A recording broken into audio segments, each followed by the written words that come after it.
Ladies and gentlemen, the Honorable Minister of State for Civil Aviation, Mr. Mohandas Pai, Mr. Vikram Limay, it's a great pleasure to be here, but I'm in a difficult position.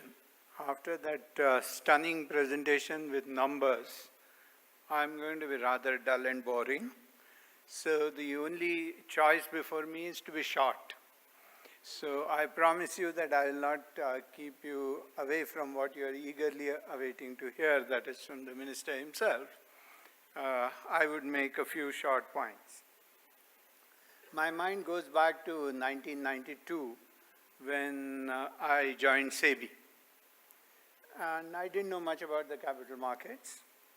And in fact, before joining SEBI, I had asked the chairman, why is he calling me? I have never invested in shares. I never had that much income as a civil servant. And I didn't know anything about capital markets. So he said, you just come here. You will figure out what to do. When I started talking to market players, it looked like that we had only grievances and complaints all around. So you talk to investors, they talked about non-transparency in the Indian markets, difficulties in getting their shares or their refunds when they applied in IPOs. There were 45-day settlement cycles, so buying and selling was not easy. A whole host of difficulties. You talk to companies, they had their own complaints. You talk to the stock exchanges, they had their own problems. And it appeared as if the world was full of problems and there was no way for India to get anywhere. And yet, if you look at the past 20 years, I think what has happened is tremendous transformation. This is probably the only sector in India which has systematically, step by step, changed. And as is usual, you take any index that the world organizations count, and you will find that out of 150 countries, India is generally 130 or 140. And that's where we were in terms of our capital market infrastructure. And now we can proudly say that we are in the top 5. Now this happened, I think, primarily because the regulator took a positive attitude, sat down with the players, said, tell me what are your complaints, and I do not want to solve individual grievances. I want to see what is wrong with the system. And that's how the computerization of the stock exchanges, setting up of a depository, slowly introducing different products in the market, that has come about.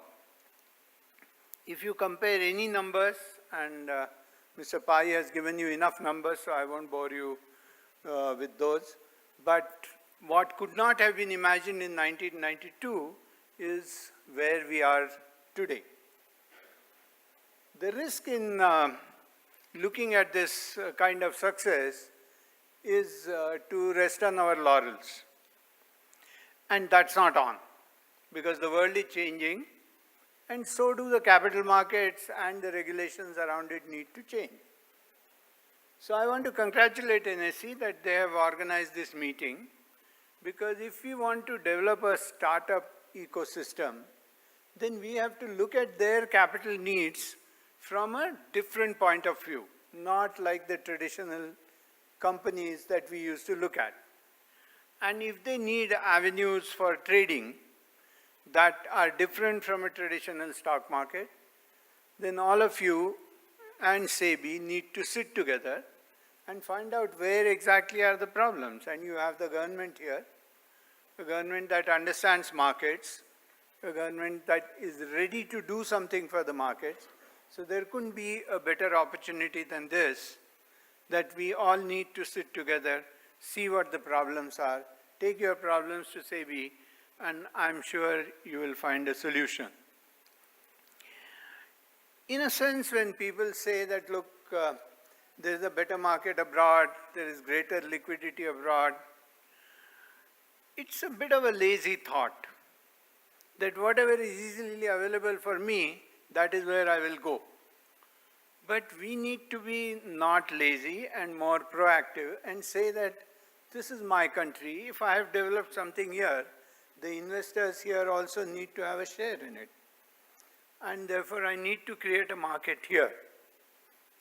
That market will then grow, and the investors will benefit. Then the stock exchanges from abroad will come to you seeking your clientele for listing in those stock exchanges.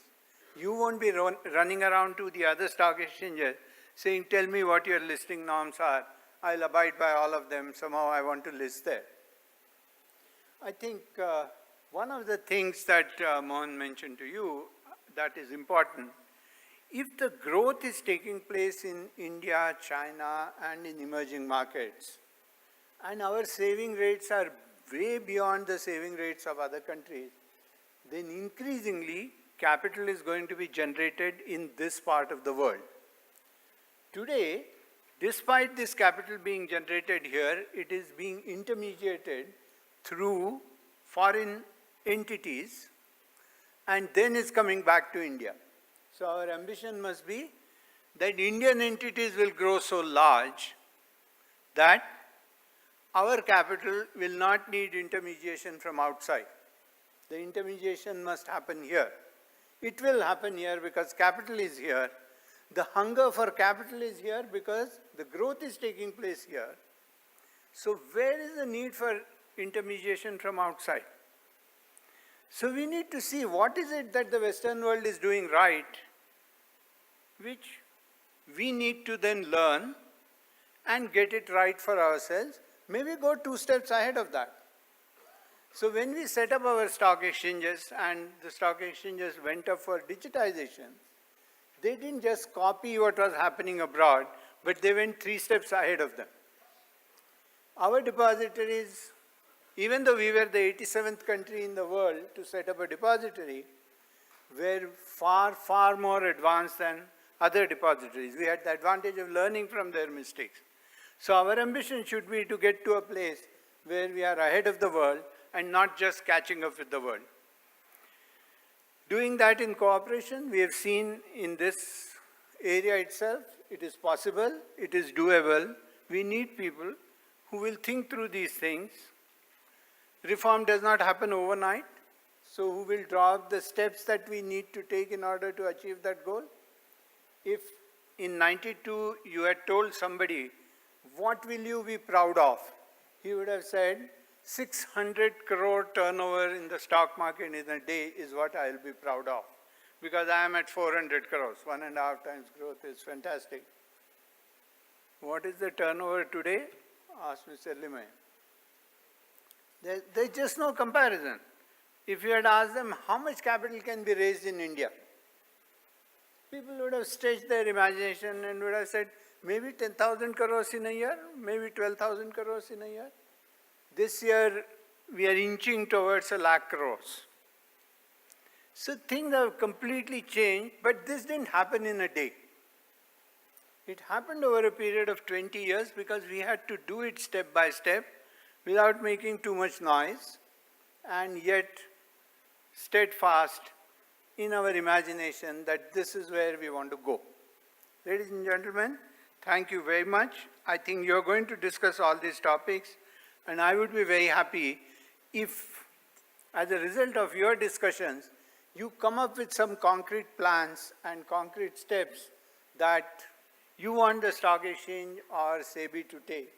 SEBI will, of course, have the concern of investors as the prime objective, but SEBI is not opposed to innovation. It's our job to convince them that this is the right thing to do, and they will be convinced. So thank you very much. Congratulations again to NSE and the audience. This is a wonderful thing to organize. In a sense, NSE is trying to rediscover itself, and for any company, nothing like discovering yourself through interaction with the clients. That is the only way a company can rediscover itself. So this is an excellent initiative. I am very happy that they have started this in the city of Bangalore because I live here now. So thank you very much.